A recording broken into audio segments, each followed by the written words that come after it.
এটা তো ব্যর্থ রাষ্ট্রের দিকে ঠেলে দিচ্ছে, এটা তো সিরিয়ার দিকে নিয়ে যাচ্ছে, তারা তো গৃহযুদ্ধ লাগাই দিবে। সুতরাং ইমিডিয়েটলি শিডিউল দিয়ে প্রস্থান করুক। সবচেয়ে ভালো কথা এখন শিডিউল দিক দিয়ে ইলেকশন করে বিদায় নিক। এটা বিপ্লবী সরকার না, অন্তর্বর্তীকালীন সরকার। কথায় কথা অধ্যাদেশ জারি করে কেন? হ্যাঁ, এই অবৈধ কাজগুলো কেন করে? এক। দুই হলো এই IMF এর লোন আওয়ামী লীগ সরকারের সময় কিন্তু চুক্তিটা হয়েছে নিয়েছে। থার্ড চুক্তি নেওয়ার জন্য IMF এর সবসময় শর্ত থাকে কোনো কিছুতে কোনো ভর্তুকি দেওয়া যাবে না। সেই থার্ড চুক্তির টাকা পাওয়ার জন্যে, ডলার পাওয়ার জন্যে এই সব কিছুর দাম বাড়াই দিচ্ছে। এবং এইটা হলো আপনি দেখবেন বিদ্যুতের দাম বাড়বে, পাওয়ারের দাম বাড়বে, চেইন এফেক্ট হবে। টোটাল আপনার মুদ্রাস্ফীতি জাম দিবে অন্তত 5%। আপনি বাজারে দেখেন এমনি ত্রাহি অবস্থা। আবার ট্রাক থেকে যে পণ্য দেয় সেটারও আপনার 43% লোকের কার্ড বন্ধ করে দিছে। তো দেশটা তো মানে অচল করে ফেলতেছে সরকার, একদমই অচল করে ফেলতেছে। আপনি চিন্তা করেন, আমার মনে হয় তারা ভাবছে, সরকার ভাবছে যে বেসিক নিডস তো 5টা বলা হইতো, তাই না? ইন্টারনেট এখন এটা তো বেসিক না, তাই না? তারা মনে করতেছে, কিন্তু এখন কিন্তু এগুলোও সব এখন আপনার বেসিক নিডসের মধ্যে। ইন্টারনেট ছাড়া তো চলে না।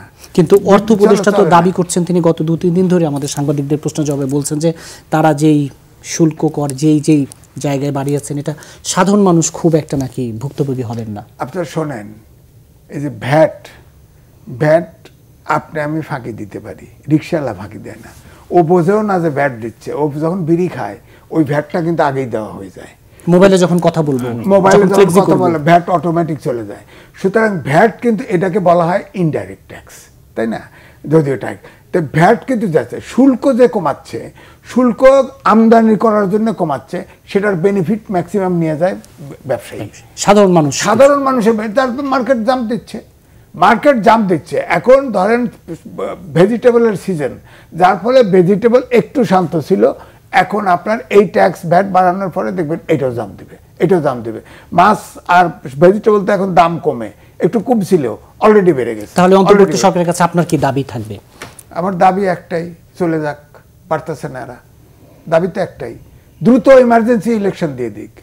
কিসের সংস্কার তো ম্যান্ডেট নাই। আর সংস্কার করলেও তো এটা বৈধ না। নেক্সট সরকার, বিএনপি সরকার ফর্ম করবে। বিএনপির হোস্টাইল করে তো সংস্কারের কোনো লাভ নাই। ওটা তো ট্রাশ পেপারে বাস্কেট ফেলাই দিবে। আন্তর্জাতিক ক্রাইসিস গ্রুপ একটা রিপোর্ট দিছিল গত নভেম্বরের 15 তারিখে, আমাদের দেশের পত্রিকায় ছাপা হয়েছে। বলা হয়েছে যে এই দেশের যদি অন্তর্বর্তীকালীন সরকার যদি প্রত্যাশা পূরণ করতে ব্যর্থ হয়, তাহলে দেশ পুনের আগের জায়গায় ফেরত যাবে, অথবা সেনাবাহিনী দেশ নিয়ে যাবে। তা আমরা তো চাই যে পলিটিশিয়ান দেশ চালাক।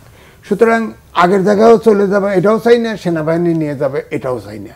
সুতরাং ইমিডিয়েটলি আপনার ব্যর্থ রাষ্ট্রে পরিণত না করে, তারা যে অবস্থা করে ফেলছে এখন, এই দাম বানায়, শুল্ক ট্যাক্স বাড়ায়, এটা তো ব্যর্থ রাষ্ট্রের দিকে ঠেলে দিচ্ছে, এটা তো সিরিয়ার দিকে নিয়ে যাচ্ছে, তারা তো গৃহযুদ্ধ লাগাই দিবে। সুতরাং ইমিডিয়েটলি শিডিউল দিয়ে প্রস্থান করুক। কিন্তু সেই জায়গায় যে জাতীয় ঐক্যমত্যটাও তো আবার দরকার। ঐক্যমত্য না, ইলেকশনের ভিতরে যা ঐক্য, ফ্যাসিস্টের বিরুদ্ধে জাতীয় ঐক্য।